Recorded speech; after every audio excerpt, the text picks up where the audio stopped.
Hey, everybody. Welcome in. It's Laura from Tenacious Taurus Tarot and Astro Insights. And today we're going to talk about Pluto because Pluto has ingressed into the sign of Aquarius today. And let's talk about the mysterious ways that Pluto kind of works in our lives. And so in order to understand what to expect from Pluto in Aquarius, we first need to kind of talk about and dive into the very essence of Pluto itself. And so I've been sitting and journaling a lot about this ingressed energy because I do have my 12th house in Aquarius, and Pluto is in my 12th house right now. And so this, for me, is where I've been called to go really, really deep. If you think about the 12th house is where we kind of bury the past. And so who is Pluto? What does Pluto want from us? Because Pluto basically is here to uncover something. Pluto is all about getting to the root cause of things, of issues, of patterns. And so we kind of got to keep digging with that spiritual shovel until we reach that ultimate truth and we come to a new profound level of understanding. And so if we think of Pluto, I feel it's kind of synonymous with the word fate itself.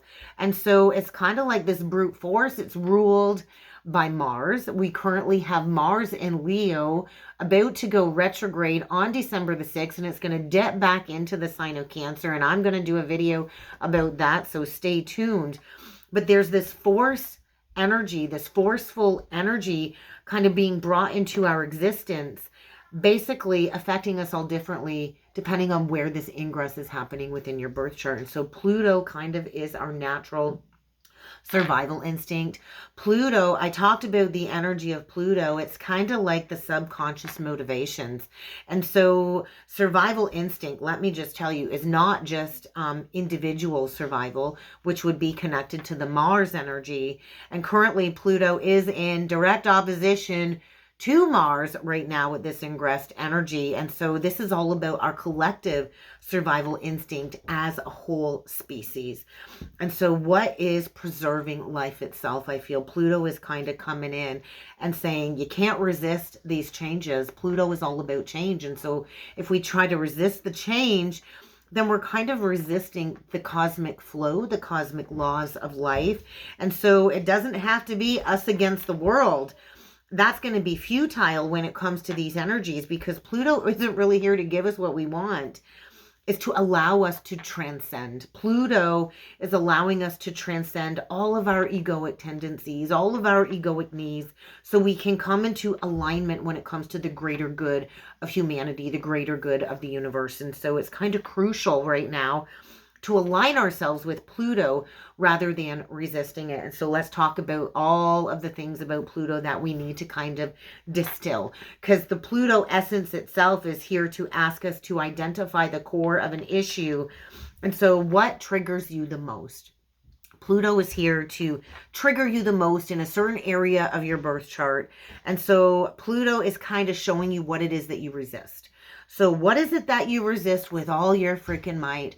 What is it that you don't want to look at? Kind of like that Two of Swords. What keeps you spiraling in the same cycle over and over again? What keeps you awake at nighttime? Because Pluto is saying, hey, it's time to face this unavoidable change. And so whatever we find the hardest in our life to understand, whatever we can't fully really grasp, this is what Pluto is saying, hey, you got to face the struggle. So there's likely something in your life that you just can't comprehend.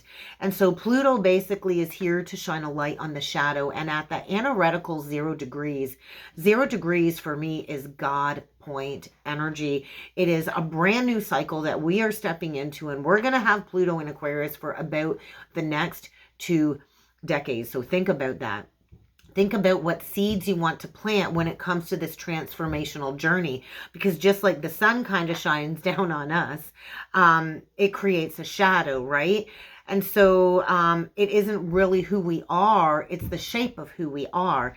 And so you think of Pluto, there's going to be a lot of projections when it comes to the light being activated on the journey. And so Pluto is a part of us because we all have a shadow that we're here to integrate, that we're here to learn from. And so if we didn't have a shadow, then we wouldn't exist here at all. And so the shadow energy is the part of us that we reject. And I did a whole video on accepting and healing the shadow self. And I did kind of connect that to the Lilith and Libra energy, because collectively we're all transiting through that Lilith and Libra somewhere in our birth chart. And so if we don't integrate the shadow and we keep rejecting it, then basically we're in a state of self-denial, and we're going to project that outwardly into the world, and we're going to hurt people unconsciously. And so, like Carl Jung had said, and I love following Carl Jung, until you make the unconscious conscious, it will always direct your life, and you're going to call it fate. And so basically we have an opportunity to take fate into our own hands and to start creating our own reality, our own destiny. And so as long as we keep rejecting our shadow, we're going to constantly keep projecting it. We're going to project it outward. It's going to affect our experiences, and it's going to keep spiraling when it comes to unwanted external events in our life. And so we have to kind of feed the shadow. We have to encounter the shadow. We have to go into this very difficult, absolutely necessary process. And so until we face the shadow and go into the underworld within ourselves, we're always going to be at the mercy of fate, and basically at the mercy of Pluto. And so the hardest truth that you have denied is always going to be your biggest, worst enemy. So what do you keep inflicting on yourself when it comes to repeated pain and suffering? Because it's really not Pluto, it's you. Usually we are our own worst critics, our own worst enemy.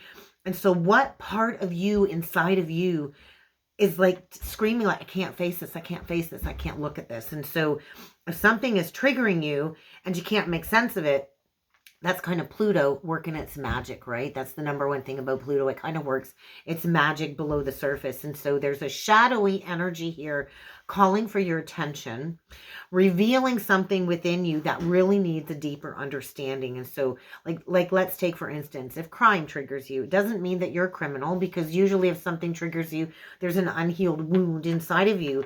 But if crime triggers you, then maybe you've been the victim of crime, and maybe you don't want to go back to the scene of the crime. But Pluto basically is asking us to go back to the scene of the crime. And so if something is stirring in you very strongly, you kind of need to understand it, right? And so maybe you are afraid of your own anger. That could be an issue too. But I do feel there's an unconscious pattern here, unconscious concern. And we kind of got to look at, why do we keep finding ourselves in the same situation, a similar situation with a different person? And this usually is connected to an early event in our lives as children. And then we've likely unprocessed that trigger or that wound.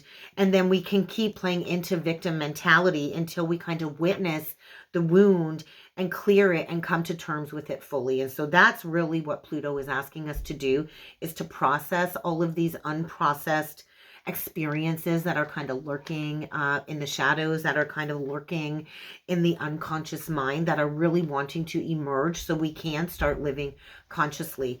And so we all have the ability to be the director of our lives, right? And so we're kind of going into this very long 20-year journey of going into the heart of Pluto, connected to the sign of Aquarius. And so let's get real here. It's not easy to face your fears. It's not easy to face your shadows and all of these worst parts of yourself. But this is where we kind of process all of this, and we can step into the mysterious world of the esoteric, of the unknown, of the unseen.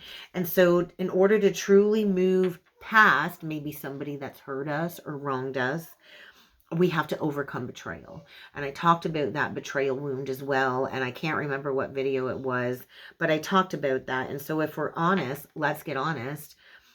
It takes a very, very long time to get over betrayal.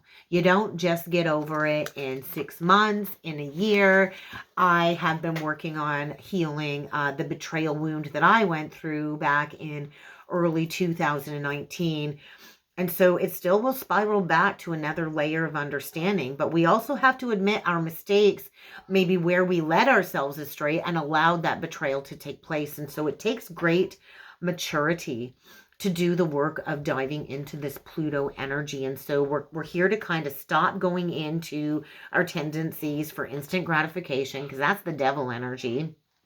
It takes time. It takes time. And we kind of have to be repeatedly exposed to the same challenges over and over again with different people for the lesson to kind of truly sink in. And so Pluto transits are really, really long, because change is really, really hard.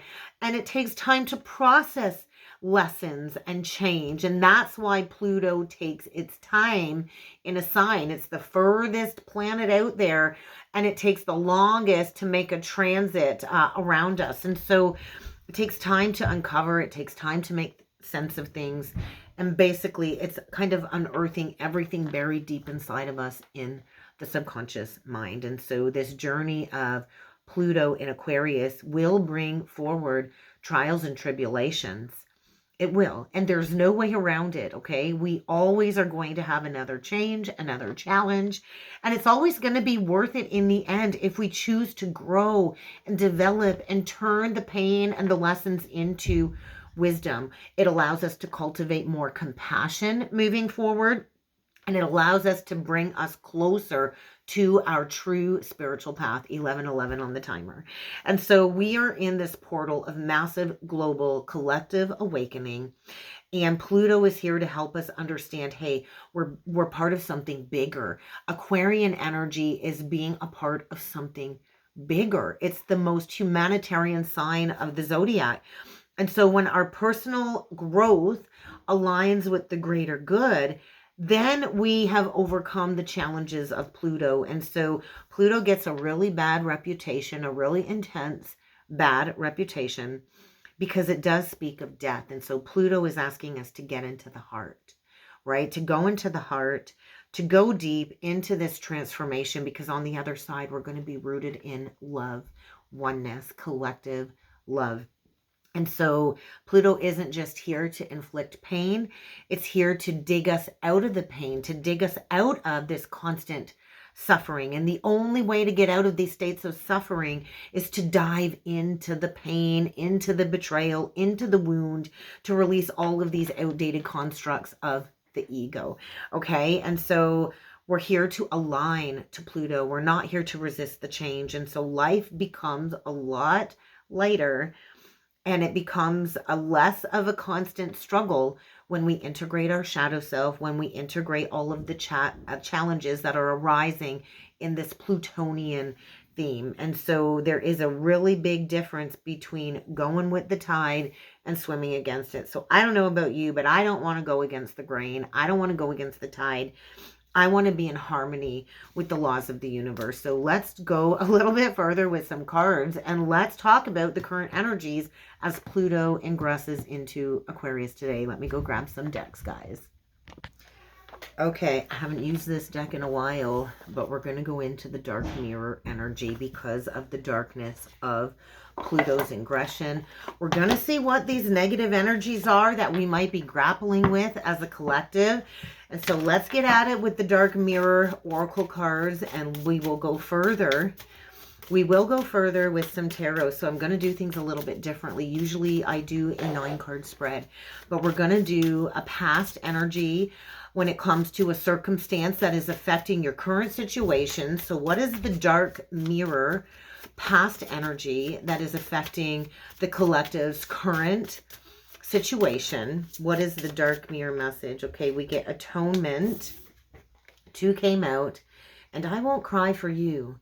So we get master number 22, and we get atonement. And so it kind of has with it like a 10 of swords energy. So there's a past circumstance here connected to some type of betrayal, and I feel a 5 of wands energy. And so there could have been a new cycle in love presented, but it could have led to some type of betrayal. And so there's a past circumstance here connected to betrayal or feeling stabbed in the back. And basically somebody has resisted moving through the emotions of this betrayal. And so they're stuck blocked emotions connected to not being willing to walk through this pain. I'm not going to cry over you. I won't cry for you. And so the present situation that you're experiencing, as a result of the first energy that came out, we get Naked Before the Stars and Queen of My World. So I feel like a moon energy, Queen of Wands energy. And so we got to remember, this is the dark mirror. The darker aspects of the Queen of Wands is possessive, jealous, and controlling. And so we kind of got to go deep into all of these hidden aspects within the psyche, because there's a moon element attached to this energy. And we have to understand our codependency issues, because if we're jealous, possessive of another, then we kind of need to be naked before the stars to understand this negative emotion that keeps being recreated in our current reality. So what is the potential near future result of this experience? Look at that. It kind of has like a Six of Wands energy. And so today for tomorrow. And so basically holding on to these stuck negative emotions from the past, it's really preventing us from going towards victory and success. And so we kind of have to be rooted in the present moment in order to be prepared for tomorrow. So what is happening right now in regards to this situation with the Dark Mirror deck? And then we're going to go deeper with a couple more answers here. And we're going to go in with the tarot. So what is happening right now in regards to this situation, in regards to this past betrayal? So what is happening right now? We get Artificial Heart and Forgetting Oneself. And so somebody here, I feel, is gaining a new perspective about the healing journey. And so we get a 12 card, we get a 17 card, and I do feel the energy of the Star coming through. And so there's almost like a falsity here. The Artificial Heart is saying somebody here is in a cycle where they're really not open-hearted, and it's like a false sense of reality, a false sense of security. And when we kind of block the heart, we forget who we are. And so what is happening right now is somebody here is recognizing the masks that they wear to avoid going through this atonement energy. And so atoning for one's sins is what I heard. And so what information do we as a collective need right now to understand this better? And what is going to be the next right action when it comes to the dark mirror being activated in these energies? So what is the information we need right now? And what is the next right action? So what are we trying to understand? What do we got? We get Gilded Regret. It's a 5 card. So there is a shift in beliefs here. Somebody here is kind of like in this 9 of Swords energy, being haunted.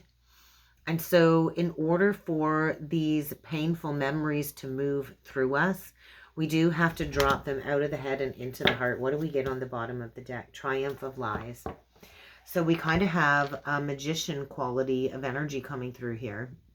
And so Triumph of Lies. Somebody here has built some type of foundation on lies, all in an attempt to avoid going through this atonement and the healing of some type of betrayal is what it feels like. And so somebody here has really forgotten their path, their self, their soul, and maybe they're dealing with the Queen of Wands, or you could be transmuting this energy of the Queen of Wands. It's energy, and so it doesn't have to be a woman, it doesn't have to be a man. It's energy, guys.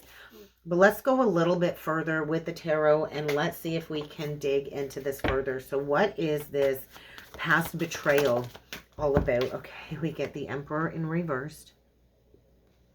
And then we got this fallout. So there could have been a fallout here with somebody that maybe has blocked communication. We get the King of Swords upright, the 5 of Pentacles, and we get the Star. So there's that Pluto ingressing into Aquarius, and we get the Emperor in reverse. And so we do still have Chiron retrograde in the sign of Aries. And so there is a deep-seated masculine wound coming up to be healed within the collective energies is what I feel. The King of Swords is usually ruled by Aquarius, Gemini, Libra, Aquarius. We get the 5 of Coins, which is speaking of Taurus energy, and then we get that Aquarian energy of the Star. And so there is somebody here that has refused to move through some type of painful ending is really what it's feeling like. The Emperor in reversed to the King of Swords upright. I just want to say there's a crotchety old bastard here that feels emotional avoidance and blocking communication, and abandonment is the way.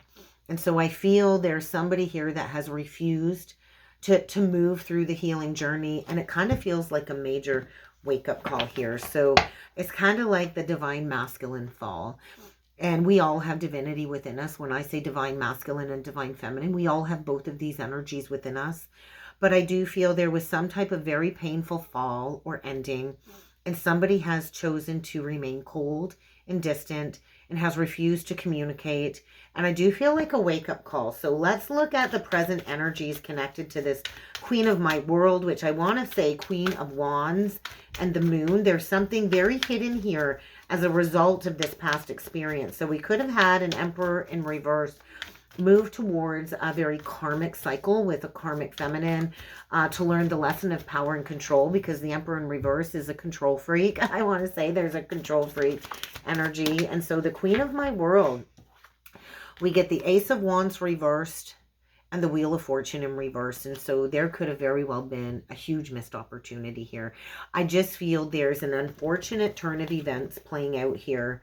And we could have somebody here choosing to go their own way.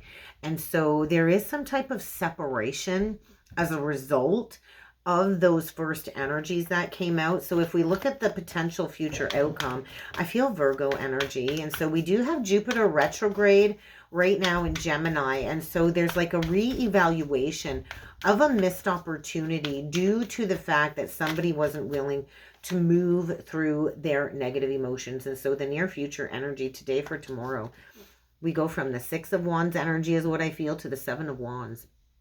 And so the possible future outcome from this experience is somebody stepping up as some type of leader. It's connected to, give me a minute, guys. I thought the dog Bailey was going to start barking. But we're moving through this as a result of this negative experience, and we're going towards master number 33, the teacher of the teacher. And so I feel a heart opening. And if you look at the card, it is connected to Mars and Leo. And so there is a heart opening, and then there's going to be a backtracking of having to go and look back at this betrayal. So what is happening right now in regards to this situation when it comes to somebody forgetting themselves with this artificial heart? Well, this is it. Maybe somebody has relied on materialism and greed as a mask. There's something very false here. And the Palace of Coins in reverse is like losing it all. So somebody could be losing it all in order to remember who they truly are, in order to remember what it is that they came here for. Because we didn't come for money, guys. We didn't come for money.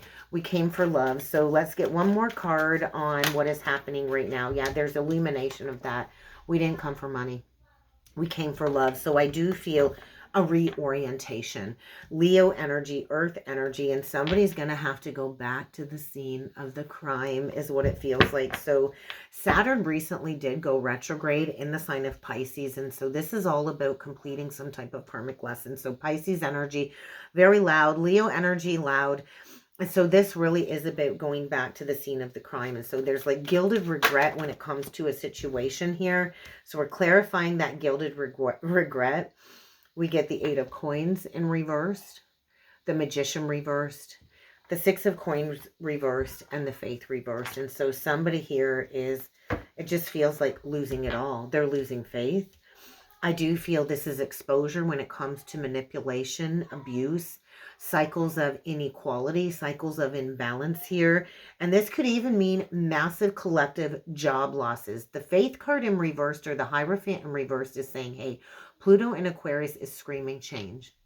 We are moving away from traditional ways of governments, of school systems, of relationships, and we're going towards unorthodox ways of being. And so there's something coming through when it comes to an unexpected choice in love. And so master number 22 is also connected to the dark magician. And so I just feel there's been blocked life force energy here. There is going to be an unexpected choice in love. in order to heal this very stuck energy. And so we do have Mercury in Sagittarius going retrograde on the 25th this month, and it will stay retrograde until the 15th of December. And so it's like an energy of backtracking. So we also have a new moon in Sagittarius on the 29th or 30th, depending on where you are in the world. The 29th where I'm at, the 30th maybe with people a little bit ahead of me in a time zone. But there's going to be an opportunity to integrate the shadow self. And so the moon is all about facing our fears, facing these unresolved issues, these unresolved emotions. You see the dog, which is the loyal aspect. You see the wolf, which is the instinctual aspect, and integrating the higher and the lower ego. And so basically all the skeletons in the closet kind of got to come out when it comes to abusive power, manipulation, self-sabotaging behaviors. This is about healing what is hidden below the surface when it comes to something that we have denied about ourselves that has really blocked this new creative drive to move forward. And so there we are. We got to go back to the scene of the crime. We have to bring it back up, drudge it back up, because somebody here keeps repeating negative patterns, negative lessons. And so something is coming back around, something where maybe you've avoided doing the deep dive. And so that's kind of what's going on here. So what is the overall outcome when it comes to this right action to take? Give me 1 second, guys. All right, what is the next right action? It's almost like mass chaos in the house with the animals right now. And so they're feeling it too. They're feeling the energy. So what is the next right action to take when it comes to this reading today? What is the next right action? I just feel the universe is nudging somebody to kind of clean something up here. So what is the next right action? Okay, what is the next right action? Well, we have to do this deep emotional exploration. There's that Ten of Swords reversed with the Page of Cups. This is like drudging up the inner child wound. And there's a realignment before we can go towards a brand new cycle here. And so there's always going to be that gifty when we learn that lesson. And so it is the energy of going back to something. I do feel on the other side of this, the next right action to take is to go towards wish fulfillment. But we kind of have to go back to something first. And so there is going to be a new beginning here. But the next right action is getting honest about where you have avoided doing this deep dive when it comes to healing some type of past pain, because there's been a separation, there's been some type of coming apart, and there's been avoidance when it comes to recognizing this. And so there could have been a cheating situation, there could have been a third-party situation when it comes to a separation between divine counterparts. And Pluto ingressing into Aquarius is saying we are at the crossroads and we've got an opportunity to make a new choice, to go down a new path. But we first have to release illusions. We have to release those illusions. We have to shed all of these negative emotions of guilt, regret, shame. And we have to embrace the transformational energies of Pluto. So let's close it off with an inner child message. And let's see what the healing message is. Look at that. Accept what is. So you are being asked to embrace the act of acceptance. The cats are about ready to go at it again. So there might be a cat fight. You never know. But let's get one closing message connected to the inner child here. Okay, let's do that. I just feel like a misunderstanding is going to rear its head. My cats usually don't fight, but they're fighting today. So I think there's a misunderstanding here. It's okay to be misunderstood too, and to accept that. But what is the closing message with the inner child oracle deck today? One card, please. What do we got for the collective? There we go. Do what it is that you need to do. It's going to be difficult, but now is the time to create balance when it comes to an unjust situation. I feel Libra energy, and so let it go. Let go of everything that is no longer serving your path. I feel a King of Wands energy here that needs to take action, that needs to course correct, and they know exactly what it is that they need to do. And it's never ever truly the end. So let's read Do What You Need to Do, guys, and we're going to close off the reading with that. And we're at 29 minutes. So like the major completion of something here. So what we want and what we need can be two very different things. So when this is the case, our wants and our needs can differ between self-indulgence and self-care. If you have pulled this card today, it might be a time to reflect on the difference between these two things in your life, because honoring self-indulgence is not the best way to connect with ourselves. But if we do things mindfully, self-care is going to require us to do something very uncomfortable, very unpleasant, but ultimately we will benefit from it in the long run. So there's some type of self-indulgence as a mask here. And so ask yourself today, what can you do as an act of beneficial self-care that you've been putting off because it's something that you don't really want to do, but you know you need to do it. And so there's a sign coming through here today. This is your sign that you need to do this. And so whatever feelings are arising, think about something that you want to do. How might these feelings differ from what it is that you need to do? And ask your inner child what the root cause of these different feelings are, because if feelings are arising when you think about something that you know you need to do and it makes you feel overwhelmed with that gilded regret, ask your inner child what these feelings mean, because there's a need to let go of what is no longer serving us so we can truly be in the moment and trust that everything's okay. And so there is going to be hope ahead, guys. There's hope ahead, but you have to take courage, you have to take heart, and you have to go to where you need to go in order to make something right. And I think it's going to be difficult, but that's kind of what I got for a message with Pluto in Aquarius. So guys, let me know what you thought down below in the comments. Don't forget to subscribe, like the video, comment on the video, especially if you're resonating with the message. And I do look forward to seeing you all again next time. Thank you.